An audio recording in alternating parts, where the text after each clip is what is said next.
You wanted the best. You've got the best podcast. The hottest podcast in the world.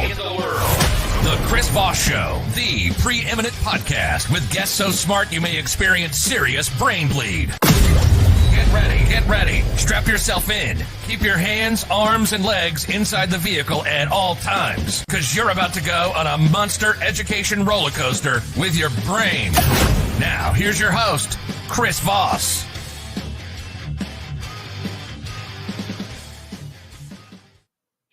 Hi, folks. Chris Voss here from the ChrisVossShow.com, the ChrisVossShow.com. Hey, we certainly appreciate you guys tuning in. Thanks for being here once again. We have a massive returning guest that we've had on the show before. I think we had him on, I think it was last year. These years are blasting by me, and it's pretty crazy. But we have some of the greatest authors on. In fact, they just reschedule stuff. It's crazy. I've got stuff booked out until December for books coming out. And I'm like, holy crap. Some of our authors are just prolific in what they do. Today we have another amazing author on the show. Yeah, Will Dean is with us today. We had him on for this first book that he had called The Last Thing to Burn. And I got to tell you, you got to read that book. It starts out just gripping you from, I think, the first page or 2 pages, and won't let you go. And he's out with his new book. And this is going to be coming out July 5th. 2022, evidently. The title of it is called Firstborn, and it's a novel that's going to be coming out, a psychological thriller about the dark secrets that emerge when a woman's twin sister is murdered. And it's got a signature intense, gripping taunt, terrifying, moving, and brilliant, according to Lisa Jewell, #1 New York Times bestselling author, and he is on the show today to talk about his book. Will Dean first grew up in the East Midlands of the United Kingdom and lived in 9 villages before the age of 18. After studying law at London School of Economics and working in London, he settled in rural Sweden, where he built a wooden house in a boggy clearing at the center of a vast elk forest. And it's from this base that he compulsively reads and writes. His debut novel, Dark Pines, was selected for Zoe Ball's book club on ITV, shortlisted for the National Book Awards, and The Guardian's Not the Booker Prize was named Telegraph Book of the Year. Welcome to the show, Will. How are you? Hello, Chris. It's good to be back, man. I'm very happy to be here. Thank you. There you go. And it's great to have you back as well. I remember our discussion about your living there in the elk forest, in a boggy clearing, and you're kind of living the life that maybe a lot of us do, where you're semi-unplugged. Or are you semi-unplugged? Is that a good assessment? Yeah, we're pretty much off grid. So I have a well over there, where we get our water from. We chop wood for heating and cooking. We grow most of our own food, especially this time of year. We grow all of our own food. And Wow. from where I'm sat, I can walk, I can hike pretty much a full day in any direction. I'm still in the same forest. Wow. That probably worked out good for COVID, right? Honestly, man, we didn't really. The weird thing is Sweden didn't do anything with COVID. So it was kind of like living in this big experiment anyway. And then in the woods, there was no difference. So it was kind of weird. Yeah. They did that whole thing where they're just like, fuck it. We're just going for, what was it? It's where they just go and let people get sick and all that stuff. But I think it backfired on the older people. But let's move on to your book. So you've got this amazing book. What made you want to write this one? So with this one, I had the idea about 3 years ago, and I saw almost like a picture of the globe with 2 sisters on the phone, 2 identical twins on the phone. Molly Raven in London, who is very anxious and controlling and like complicated. She's got a little apartment full of fire alarms and fire blankets, fire extinguishers. And then her sister in New York, Katie, who is like flamboyant, gregarious, party goer, flies around all the time, has a boyfriend, has a full life, studying at Columbia in New York. And I saw the sister in London get a phone call from her parents saying that her identical twin, had been found murdered in New York. And I just realized, like, how is Molly Raven gonna handle this? Getting on a plane for the first time, getting her passport out of her fireproof safe for the first time, flying over to New York, being completely overwhelmed by the noise and the expense and the craziness of the city, and then her getting there and realizing she never knew her identical twin as well as she thought she did. Oh. And is there a possibility of murder with her identical twin? There is, yeah. That's established pretty soon on, so that's not a spoiler. Yeah, for sure. Like the police are Yeah. heavily involved. She's trying to kind of comfort her parents, deal with the grief, and at the same time put a puzzle together of what her dead twin's life was really like. So she starts kind of talking to her dead twin's boyfriend, her tutor, all these people, and she finds a lot of secrets out. And like halfway through the book, it takes a little bit of a change in tone, and she suddenly grows in confidence and starts to seek revenge on the people that wronged her twin. Murder, you say? Doing that 2020 guy or whoever it is that does that. Tell us more. So it sounds like was she one of those people who's what do they call that? Where they're the shut-ins and they won't leave the house? Agoraphobia or something like that. I think that's for spiders, but she's not quite like that. Yeah, that's Yeah. used in a lot of thrillers. She's not. She's got a job, like an admin job. She has a fairly normal life, but she's just very like calculating risks, situational awareness to the max. So she walks down the street in New York, and most people her age are just having fun, looking for a restaurant, and she's there like looking at the scaffolding, looking at the water towers, looking at planes, looking at like trucks getting too close to the curb. She's constantly analyzing the risks. Yeah, you're doing amazing with this. I was just looking here on Amazon. They're launching their hardcover at $36.99, dude. That's pretty awesome for a novel, man. You've already got like 276. That's in dollars. You were at 276 ratings. It's not out till July. Yeah, I don't know. I'm lucky. I've got a great editor. Emily Bessler at Simon & Schuster is incredible. So I have a good team. That is awesome. I mean, 276 reviews and it's not even out yet. That's amazing. So this thing's going to be pretty popular. I can tell when it hits. I mean, yeah, it's going to be awesome. People loved your prior books.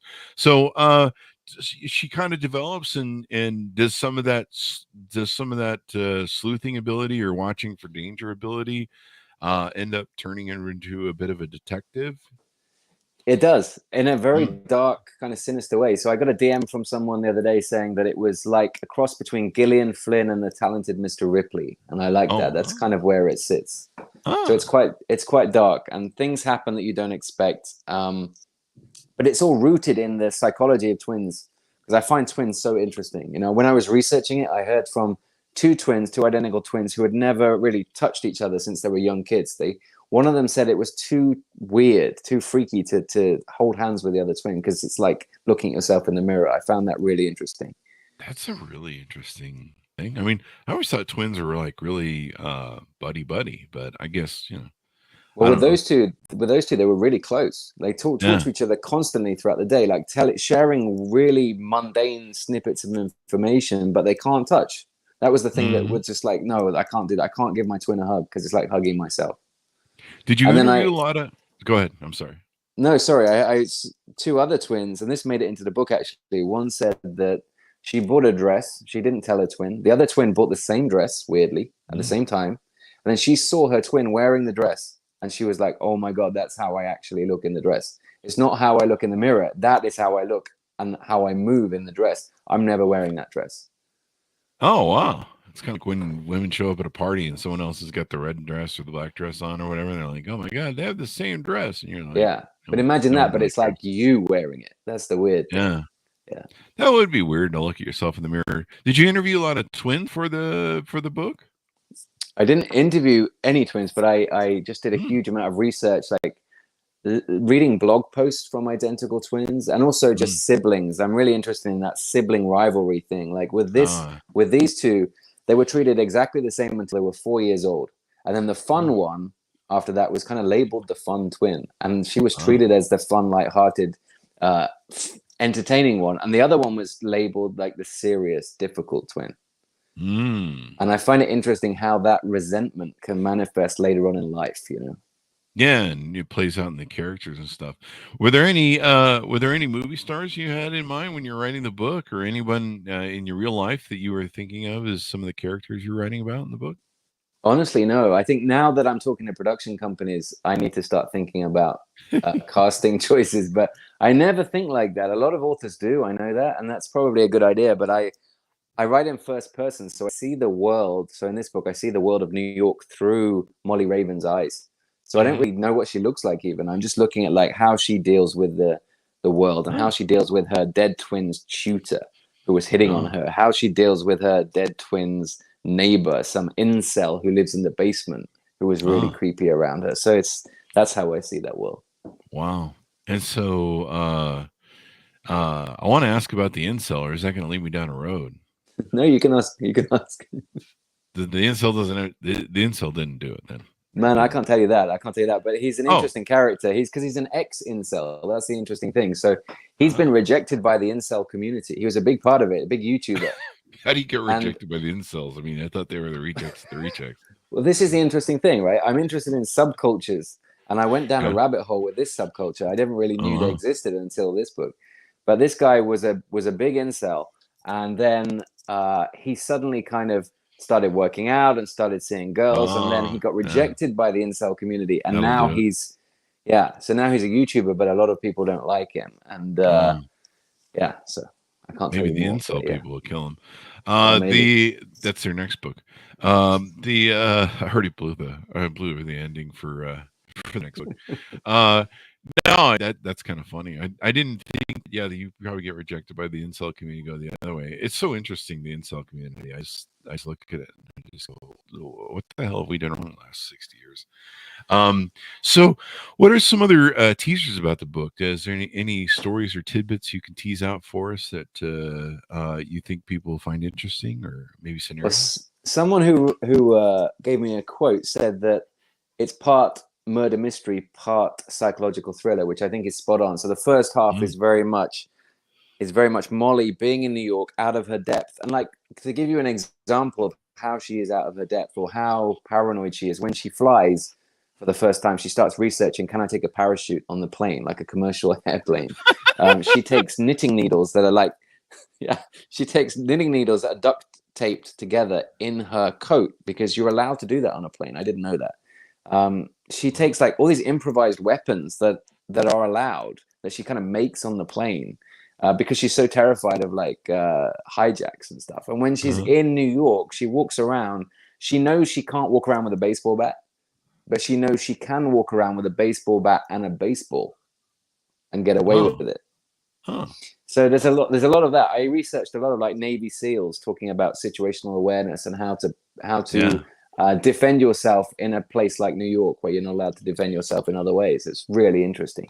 But in terms of like teasers, this is the twistiest book I've ever written. So it is very, Gillian Flynn, Talented Mr. Ripley. It turns on its head a few times, and I never expected that when I was planning it. That all came as a surprise to me. Is it like maybe one of those M. Night Shyamalan movies where you won't know until the end?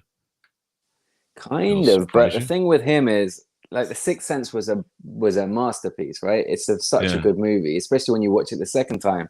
But then he went and tried to do that with every subsequent movie, and I think that's difficult to pull off. It went downhill after that. It just got worse and worse and worse.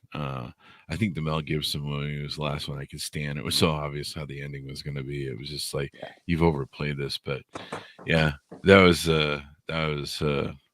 you can only do that so many times. I don't know. Did Hitchcock do that? I don't remember.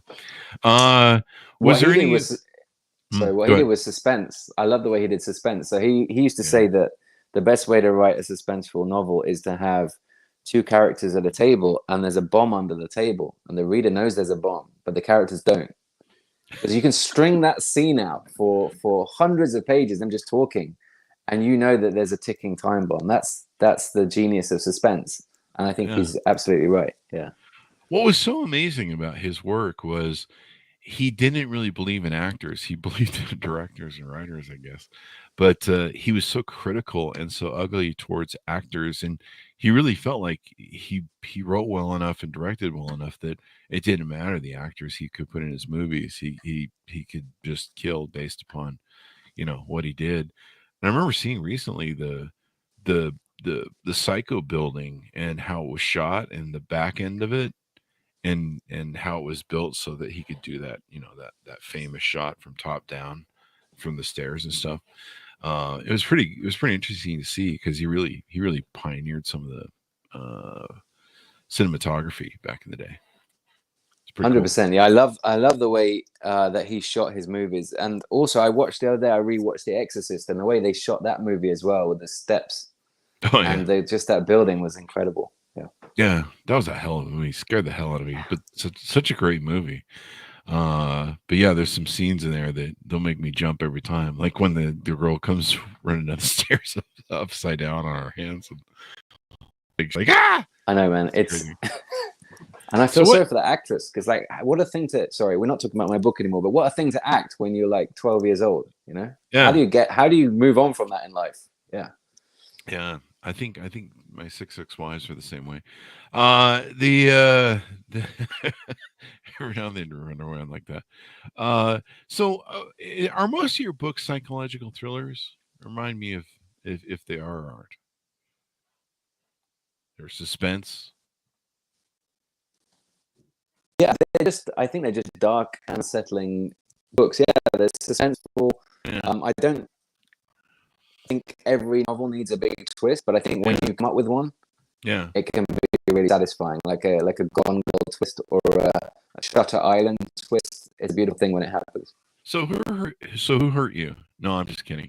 What makes it so that you aspire to these types of novels that are they're built this way, they're thrillers? It's just what I read. As a kid, I think Roald Dahl was a big inspiration as a little kid, and they were really freaking dark, those books. And the teenager, I was reading. I come from a blue-collar family with no books in the house whatsoever, not a single book. But my mum was good enough to take me to a local mobile library truck lot. And I used to get Stephen King novels out. He didn't know that they were completely unsuitable for like an 11-year-old, but I would read these things and I would reread them. His books back then were really big, but I would get through them. And so he's a big inspiration as well. Just going to a dark place. I felt like I was from this small town, and I felt like an alien growing up. I wasn't one of the cool kids at all. And reading fiction was my escape until I got out of that small town. And still now, I love reading dark fiction, unsettling fiction. It doesn't have to be a thriller, but anything where it's like, okay, this author's taking me to a really interesting place where I'm going to feel uncomfortable. I like that. Yeah. You like the freedom of being able to go those different places and write that way? I guess I don't really think about it like that. The reason I write, and I'm just lucky that I get to be a full-time writer here in the woods, but the reason I do it is for that first draft buzz when I'm telling myself a story for the first time that's never existed before. Yeah. And I write my first drafts in 3 or 4 weeks, which is unhealthily quick. And I'm just in a kind of fever dream state. I'm just enjoying it. I'm like a kid again, And then when I'm done, then all the rewriting starts, which is just a 9-to-5 job. But that first draft is a lot of fun. Yeah, you just pound it out. That's awesome, man. You just have that gift for it. Well, it sounds like it's going to be a fun book, and it's already popular. 276 ratings. It's not even out yet. What is it out next week? I think. Yeah, next week, a week from now. So that should be pretty awesome. Anything more you want to touch on, Will, or tease out about the book before we go? I don't think so. I'm happy if people read it and enjoy it. I'm getting a lot of letters and emails on this book already from bloggers and stuff, which is great because I don't normally get that. People are emailing me and DMing me at a particular point in the book. It's always the same point. That's quite fun. So if anybody wants to get in touch when they get to that point, I'm happy to talk. Find out what that is. All right. Well, thank you very much for coming on, Will. We really appreciate it. Give us your .com so people can find you on the interwebs.